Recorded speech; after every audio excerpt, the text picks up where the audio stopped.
was ready to murder somebody. I didn't care who, neither. All right. The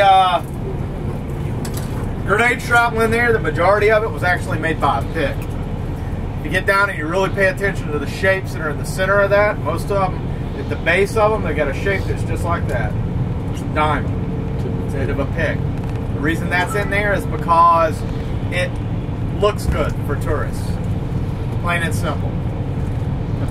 Now, as far as the way the stuff is labeled, I told you how they did that. One of the big things in there, the guys that went down there, were two guys. They're the only ones that initially went in there. The only reason they went in there, the two guys, is two PFCs. They were sitting at the top of the hill. They seen a bush move. One of the guys stood up, shot it. Nothing fell out of the bush, but the bush kept moving. So he went over there, grabbed a hold of the bush, and yanked it up. When he yanked it up, he found an air shaft that went straight down. Did what he's supposed to. He reported it to his CO. His CO said, wait, S2's going to show up. Two shops showed up.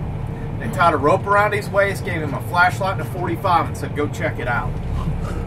They lowered him down, head first. His buddy's laughing about it.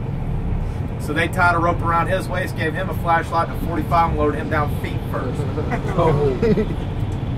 They went through there and cleaned that place out, checking it out. Standard search pattern. He said that he found the medical room. There were two 55-gallon drums set up against the wall, two tables set end to end that they were utilizing it as a operating table. Shelves all around the walls. You've seen the medical room. Is that medical room big enough for that? No. So is that really the medical room? No. More than likely not. A lot of that stuff in there was labeled that way. Okay?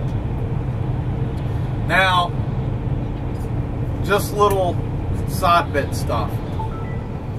What do you think the Japanese strong points were? What were they? What was the Japanese strong points? They're fixed.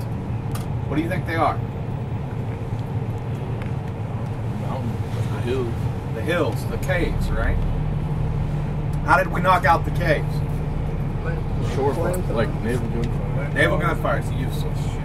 Artillery is useless. Oh yeah. I'm going to tell you why artillery, close air support, and naval gunfire is useless. Coral. Okinawa's coral limestone.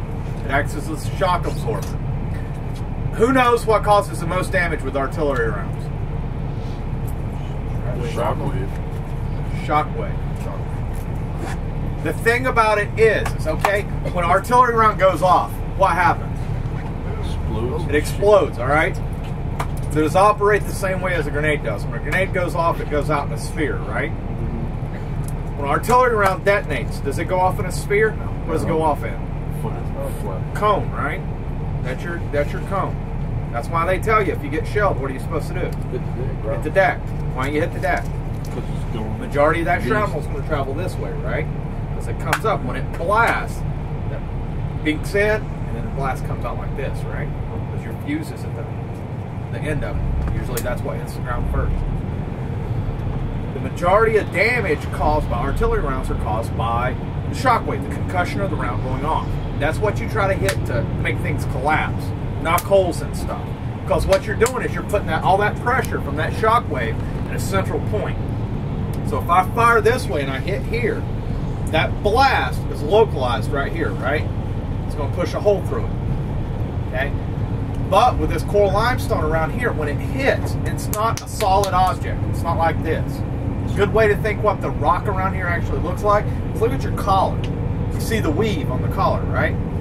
It's individual strands, and it's kind of like this, right? Yeah. That's kind of how the rock is around here. So when that artillery round hits, and it hits here, is it localized here?